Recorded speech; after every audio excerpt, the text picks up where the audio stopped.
Hello friends, welcome to Chettinad அம்மணி channel. இன்றைக்கி நான் பார்க்க போகிற ரெசிபி வந்து ஒரு சூப்பரான கிரேவி ரெசிபி தான் பார்க்க போகிறோம்.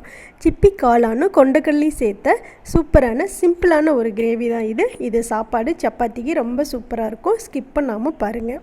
அடுப்பில் ஒரு குக்கர் வச்சுக்கோங்க. அதில் ஒரு ஸ்பூன் வந்து நெய் விட்டுக்கோங்க.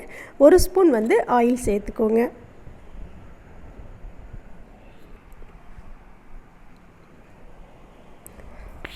ஆயில் நல்லா சூடாகட்டும். அதில் 2 ஸ்பூன் சோம்பு சேர்த்துக்கோங்க.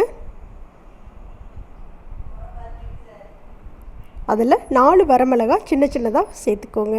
ஒரு கொத்து கருவேப்பிலை நல்லா பொரியட்டு.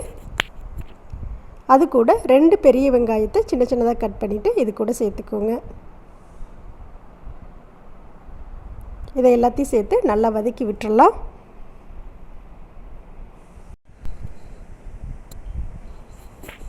அது கூட 2 தக்காளி, சின்ன சைஸ் தக்காளி எடுத்துக்கோங்க. எடுத்துகிட்டு இதையும் சேர்த்து நல்லா வதக்கிடலாம்.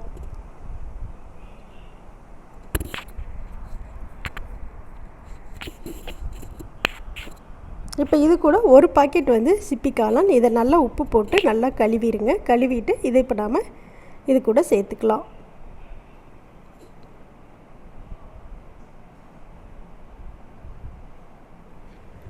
இதை எல்லாத்தையும் சேர்த்து நல்லா வதக்கி விட்டுடலாம்.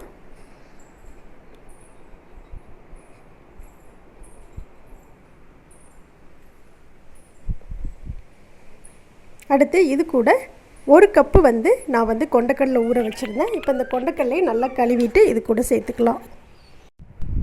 இது ஒரு 2 நிமிஷம் அப்படியே நல்லா வதக்கி விட்டுக்கோங்க. அடுத்து இது கூட ஒரு ஸ்பூன் மஞ்சத்தூள், 2 ஸ்பூன் வந்து மல்லித்தூள், பெரிய ஸ்பூனில் வந்து ஒரு 3 ஸ்பூன் அளவுக்கு கரம் மசாலா தூள் சேர்த்துக்கோங்க. அல்லது நீங்கள் சிக்கன் பொடி இருந்தாலும் சேர்த்துக்கலாம்.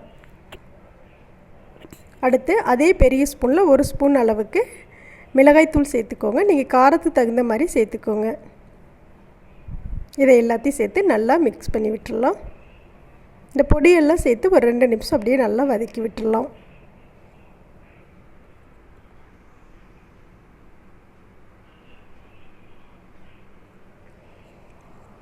இப்போ இது கூட தேவையான அளவு நாம் உப்பு சேர்த்துக்கலாம். கொண்டக்கடலையே வேக வச்சு போடலை, அப்படியே ஊற வச்சு தான் போட்டிருக்கோம். அதனால் தகுந்த அளவுக்கு நீங்கள் உப்பு சேர்த்துக்கோங்க.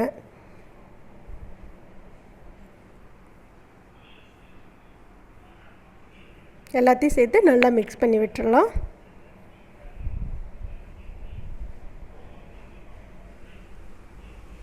இப்போ இது கூட ஒரு ஸ்பூன் இஞ்சி பூண்டு பேஸ்ட்டு சேர்த்துக்கலாம். சேர்த்துட்டு அதையும் பச்சை வாசம் போகிற அளவுக்கு நல்லா வதக்கி விட்டுடலாம்.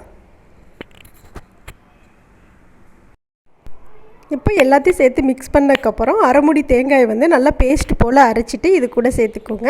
அதே மிக்சியில் கொஞ்சமாக தண்ணி சேர்த்துட்டு இதையும் சேர்த்துக்கோங்க. சேர்த்துட்டு எல்லாத்தையும் சேர்த்து நல்லா மிக்ஸ் பண்ணி விட்டுருங்க.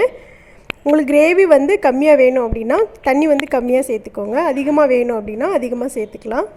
அரைமுடி தேங்காய் போதுமானது. அதுக்கு அதிகமாக சேர்த்தோம் அப்படின்னா டேஸ்ட்டு மாறிடும்.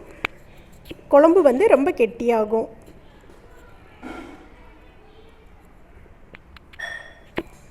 இப்போ இதில் நான் வந்து ஒரு டம்ளர் அளவுக்கு தண்ணி சேர்த்துக்கிறேன்.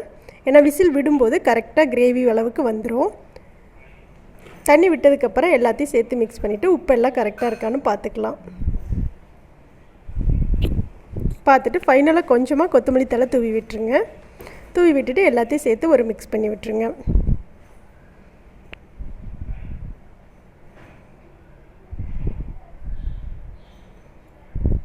அவ்வளோதான். இதுக்கு மேலே கொஞ்சமாக நல்லெண்ணெய் விடுங்க. ஏன் அப்படின்னா விசில் விடும்போது பொங்கி வரும்.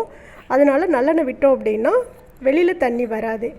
இப்போ நல்லா குக்கரை மூடிடலாம். மூடிட்டு ஒரு 3 விசில் விட்டு எடுத்துக்கலாம். 3 விசில் வந்துருச்சு. இப்போ நம்ம ஓப்பன் பண்ணி பார்க்கலாம்.